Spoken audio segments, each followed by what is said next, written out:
बिस्मिल्लाहिर्रहमानिर्रहीम। अस्सलाम वालेकुम रहमतुल्लाह।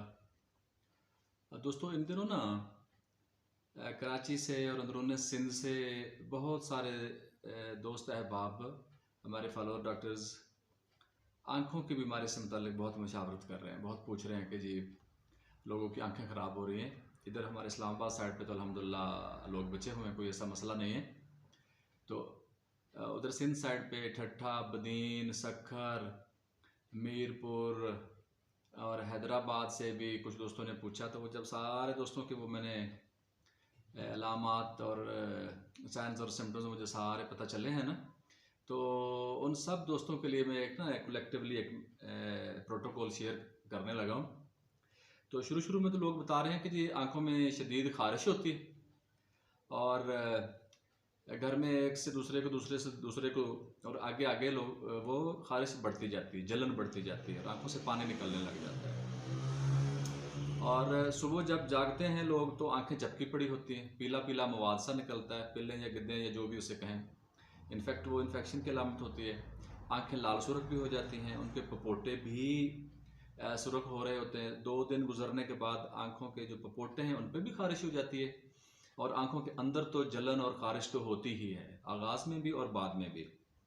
और कुछ मरीज़ों ने ये भी बताया कि उन्हें बुखार भी हुआ। तो सारे लोगों की ये अलामात सुनने के बाद, हाँ, आंखों से पानी निकलना, गले के अंदर भी पानी का गिरना, नमकीन पानी का गिरना, ये बहुत सारी अलामात जब इकट्ठी हो गई हैं तो इसलिए मैं एक प्रोटोकॉल जो है ना दोस्तों को दे रहा हूँ, ताकि जिस स्टेज पे भी किसी को कोई मरीज़ मिले उस स्टेज पे होम्योपैथी से उनको कंट्रोल कर लें। और ये माजरत के साथ ये होम्योपैथिक डॉक्टर्स और स्टूडेंट्स के लिए है, बल्कि स्पेशली ये डॉक्टर्स के लिए ही है।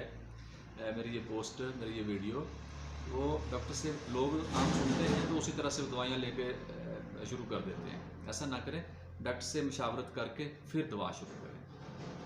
तो चूँकि ये सुनने में आ रहा है, डॉक्टर दोस्त बताते हैं जब मशवरा करते हैं, इसका ना ऑनसेट सडन है कि एकदम बस कोई बंदा बाहर निकला और वापस आया तो उसको वो तकलीफ़ हुई थी, या घर में है पहले किसी को तो दूसरे को भी फ़ौरन शुरू हो गए। तो डॉक्टर ज़रा सारे जानते हैं कि अगर किसी भी डिज़ीज़ का ऑनसेट सडन है ना, एक्यूट फॉर्म में है, तो उसकी सबसे पहली दवा हमारी एकोनाइट होती है।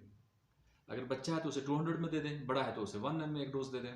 और जो उसका सडन और क्या कहते हैं एक्यूट फॉर्म उसकी होती है ना, वो उसकी जलन और उसकी सूजन और उसमें इरिटेशन, वो फौरी तौर पे उसमें कमी आना शुरू हो जाएगी।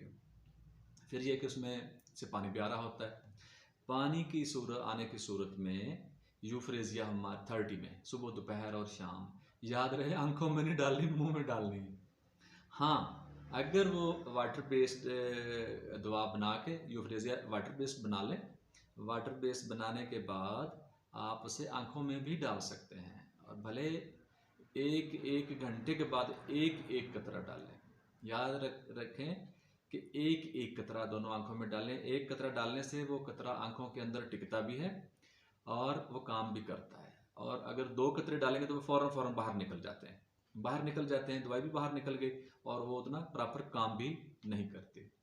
दूसरे नंबर पे बस दफ़ा ऐसा होता है कि वो पानी अंदर गले में गिरता है ना, वो तो नमकीन सा होता है, खा करने से या थूकने से। वो हमारे जो नेज़ोलैक्रिमल डक्ट है ना, इससे अंदर गले के जाता है ना, तो थूकते हुए बंदे को पता चलता है जैसे वो नमकीन सा है। अगर वो नमकीन पानी हो तो फिर नेट्रम म्योर में 30 में बहुत अच्छा काम करती है ऐसे केसेस में। और अगर पपोटे सुर्ख हो जाएं, सूज जाएं, एपस मेलिफिका 30 में बहुत अच्छा काम करती है। भले वाटर बेस्ड बना के आई ड्रॉप्स बना लें, भले वो ओरली दें। और यूफ्रेजिया 30 में जलन भी होती है, खारिश भी होती है, नाक से भी पानी बहने लगता है, आंखों से भी पानी बहने लगता है। और अगर पीले रंग का मवाद खारिज हो, सुबह आंखें चपकी पड़ी हों, दिन में भी अगर पीला मवाद खारिज हो, तो जेलसीमियम 200 में सुबह शाम बहुत अच्छा काम करती है। भले आई ड्रॉप्स बना लें डिस्टिल वाटर में, भले आम दवाई बना के डाइल्यूशन में या डिस्कट्स पे, गोलियों पे, ग्लोब्यूल्स पे या पुड़ियों में बना के वो सुबह शाम इसमें दें आप। और बाज़ दफ़ा ना जब ठीक हो जाती हैं, ठीक होने पे आ जाती हैं आंखें, तो ब्लेफराइटिस या जैसे पलकों की सोजिश कहते हैं ना, वो पहले तो सूजी होती है, सूजने के बाद वो जब थोड़ा बहुत मवाद उसकी आंखों में चिपका रह जाता है, लोग सफाई सुथराई नहीं करते। सफाई सुथराई का मैं तरीका बताता हूँ। तो अच्छी तरह से ना उसको साफ़ ना करने की वजह से ना कुछ ना क्रस्ट से रह जाते, सकार खरंड से जिसे कहें ना, पलकों पे रह जाते हैं या पपोटों पे रह जाते हैं। एक तो उनको अच्छी तरह से साफ़ करें, जब भी मुँह हाथ धोएं, वज़ू करें, नहाएं तो अच्छी तरह से साबुन से चेहरा धोएं। कुछ साबुन तो बड़े मैं उनका नाम नहीं लेना चाहता, वो मुनासिब नहीं है। तो अलबत्ता जो इस्तेमाल किए जा सकते हैं उनमें लक्स या कोई भी बेबी सोप बहुत अच्छा काम करता है, क्योंकि उसमें ना डिटर्जेंसी कम होती है, वो आंखों को लड़ता कम है, सफाई वो प्रॉपर करता है। चेहरे को साबुन से धोएं और चेहरा धोते हुए थोड़ा सा साबुन आंखों में भी चला जाए और जल्दी जल्दी फिर छटे मार के, पानी मार के, सादा पानी, उसको जल्दी जल्दी निकाल लें और दिन में 2 3 4 बार धोएं। अगर आंखों को साफ़ करना पड़े, पानी निकलता है या उसमें से वो येलो डिस्चार्ज आ रहा है, तो टिश्यू से साफ़ करें और टिश्यू से साफ़ करके परे फेंक दें। बार बार वही टिश्यू अमूमन लोग जेब में डाल लेते हैं, हाथ में पकड़े रखते हैं, दोबारा साफ़ करना पड़ता है तो फिर वही टिश्यू इस्तेमाल कर लेते हैं। ऐसा ना करें। एक तो बार बार साफ़ करें, साबुन से साफ़ करें, आंखों के अंदर भी साबुन डालें, अच्छी तरह से तसल्ली से धोएं, कुछ भी नहीं होता। दूसरा, सल्फ़र 200 की अगले दिन खाली पेट एक डोज ज़रूर दें। अगर वो स्कार्स वगैरह उस पर जम गए होते हैं ना, तो वो अच्छी तरह से उतर जाते हैं और ख़ारिश भी ख़त्म हो जाती है। सल्फ़र 200 पे तकरीबन ये हमारा ट्रीटमेंट ख़त्म हो जाता है, बार बार उसकी ज़रूरत भी नहीं पड़ती। दोबारा बता दूँ, एकोनाइट बिगनिंग में और 200 या 1 ml में, 11-12 साल तक के बच्चों में 200 में दें, 12 साल से ऊपर में 1 ml दें, एक ही डोज दे दें, फौरी अफाका हो जाता है।